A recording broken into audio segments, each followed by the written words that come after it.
प्रिय मित्रों, हिंदू धर्म शास्त्रों में कहा गया है, यत्र नार्यस्तु पूज्यन्ते रमन्ते तत्र देवता, यत्रैतास्तु न पूज्यन्ते सर्वास्तत्रा फलाह क्रियाः। जहाँ स्त्रियों की पूजा होती है वहाँ देवी देवता निवास करते हैं, और जहाँ स्त्रियों की पूजा नहीं होती उनका सम्मान नहीं होता है। वहाँ किए गए समस्त अच्छे कर्म निष्फल हो जाते हैं। जबकि इसके विपरीत आजकल देखने को मिलता है कि इस कलयुग में जैसे जैसे लोग धर्म शास्त्रों से दूर होते जा रहे हैं, वैसे वैसे स्त्रियों का सम्मान करना भी भूलते जा रहे हैं। वैसे तो मनुष्य को चाहिए कि वह स्त्रियों का सम्मान करे, लेकिन आज कुछ लोग दूसरी स्त्रियों को तो छोड़िए, खुद की पत्नी की भी इज्जत नहीं करते। कुछ लोग तो ऐसे भी हैं जो बात बात पर अपनी पत्नी को मानसिक और शारीरिक रूप से प्रताड़ित और उनका शोषण करते हैं। लेकिन हिंदू धर्मशास्त्र विशेषकर गरुड़ पुराण में इस तरह के नीच कृतियों के लिए नरक में मिलने वाली भयंकर सजा के बारे में विस्तार से बताया गया है, जिनके बारे में अगर कोई पुरुष जान ले तो भूल कर भी अपनी पत्नी समेत किसी भी स्त्री को प्रताड़ित नहीं करेगा। दोस्तों, इस वीडियो के माध्यम से हम जानेंगे कि गरुड़ पुराण के अनुसार जो पुरुष अपनी पत्नी को मानसिक या शारीरिक रूप से प्रताड़ित करता है, उसे मृत्यु के बाद किस तरह के कष्ट भोगने पड़ते हैं। इसके साथ ही साथ हम जानेंगे कि इस विषय पर ज्योतिष शास्त्र और सामुद्रिक शास्त्र में क्या लिखा गया है। गरुड़ पुराण में एक प्रसंग आता है जहां पक्षी राज गरुड़ भगवान विष्णु से पूछते हैं कि हे प्रभु, जब कोई पुरुष अपनी पत्नी को शारीरिक या फिर मानसिक रूप से पीड़ित करे तो ऐसे पुरुषों को मृत्यु के उपरांत किस प्रकार का दंड भोगना पड़ता है। पक्षीराज गरुड़ की बातें सुनकर श्री हरि बताते हैं, कलयुग की प्रकृति के कारण कलयुग में पुरुष अपनी पत्नी को अपनी निजी संपत्ति मानने लगेगा। कलयुग के पुरुष की इच्छा होगी कि भले ही वह कितनी भी स्त्रियों के साथ संबंध बनाए, लेकिन उसकी पत्नी उसके प्रति हमेशा वफादार ही रहे। कलयुग के पुरुषों की सबसे बड़ी विडंबना यह होगी कि घर के बाहर तो दूसरे पुरुषों की पत्नी के समान अधिकार की बड़ी बड़ी बातें करेंगे, लेकिन जब खुद की पत्नी उनसे अपना हक मांगेगी तो वह उसे मानसिक और शारीरिक रूप से प्रताड़ित करेंगे। ज्ञानी पुरुष अपनी पत्नी को दहेज के लिए प्रताड़ित करेगा, और दूसरे पुरुषों से बातें करने पर वे अपनी पत्नी को शक की निगाह से देखेगा।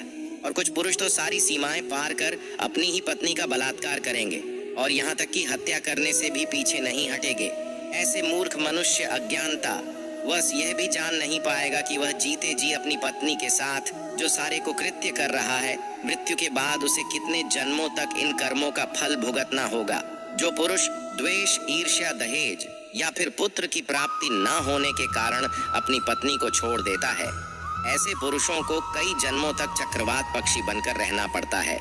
इसके अलावा जो पुरुष अपनी पत्नी के साथ छल करता है, ऐसे पुरुषों को घोर नरक की सजा भुगतनी पड़ती है। ऐसे व्यक्ति को नरक में लोहे के गदा और मूसलों से तब तक पीटा जाता है जब तक उसके मुख और लिंग से रक्त ना निकलने लगे। इसके अलावा जो भी पुरुष अपने पति होने का कर्तव्य पूरा नहीं करता, उसे मृत्यु के बाद असित पात्र नाम के एक नरक में सजा भुगतनी पड़ती है। इस नरक के हिस्से में पापियों के शरीर को नुकीली धार वाले चाकू से गोदा जाता है और फिर कोड़े बरसाए जाते हैं। गरुड़ पुराण में कहा गया है कि जो व्यक्ति मर्यादा की रेखा पार करके पर स्त्री अथवा पर पुरुष से संबंध बनाता है, उसके लिए यमराज ने बड़ा ही कठोर दंड निर्धारित किया है। ऐसी स्त्री और पुरुष की जीवात्मा को दहकते लोहे के खंभे का आलिंगन करवाया जाता है। इसके अलावा जो भी पुरुष महिलाओं को शादी का वचन देकर उनके साथ संभोग करता है और फिर उससे शादी नहीं करता, उसे मृत्यु के बाद नरक में जानवर समझा जाता है और उसे अंधकूपम नामक नरक में मल मूत्र भरे एक कुएं में अनंत काल के लिए डाल दिया जाता है।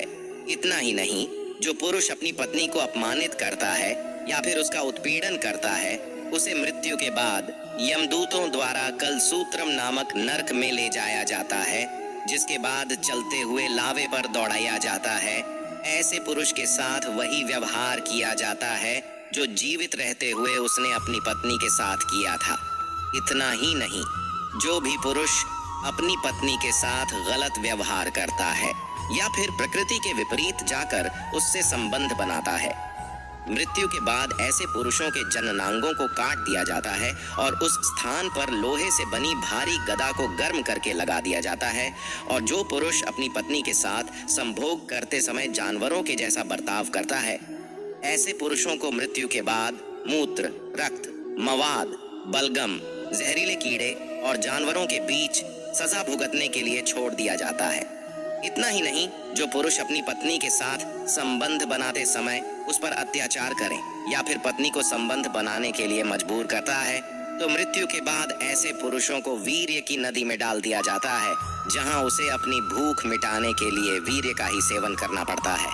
इसके साथ ही जो भी पुरुष अपनी पत्नी को भोजन में विष मिलाकर मार देता है, उसे मृत्यु के बाद नरक में हजारों कुत्तों से कटवाया जाता है। इसके बाद भगवान विष्णु बताते हैं कि जो पुरुष अपनी पत्नी की हत्या कर देता है, उसे मृत्यु के बाद नरक में बने हुए रक्त की नदी में फेंक दिया जाता है, जहां मगरमच्छ, सांप और बाघ जैसे हिंसक जानवर उसको काट काट कर खा जाते हैं। इसके अलावा जो पुरुष अपनी गर्भवती पत्नी पर हाथ उठाता है या फिर उसकी हत्या कर देता है, उसे जन्मों जन्मों तक नरक में रहकर तरह तरह की यातनाएं सहनी पड़ती हैं। इस दौरान ऐसे पुरुषों की आत्माओं को गर्म रेत पर सैकड़ों सालों तक चलना पड़ता है। इसके पश्चात उसे गर्म लोहे से बांध दिया जाता है और उसके हाथों और पैरों में कीलों को ठोक दिया जाता है। तो दोस्तों, यह तो थी स्त्रियों का उत्पीड़न करने वाले पुरुषों को मिलने वाली सजा।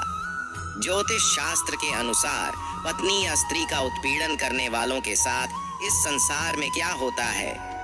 ज्योतिष शास्त्र के अनुसार पत्नी को सताने वाले व्यक्ति को शनि अपनी दशा एवं गोचर में कष्ट देते हैं और वह व्यक्ति आर्थिक एवं हमेशा परेशान ही रहता है।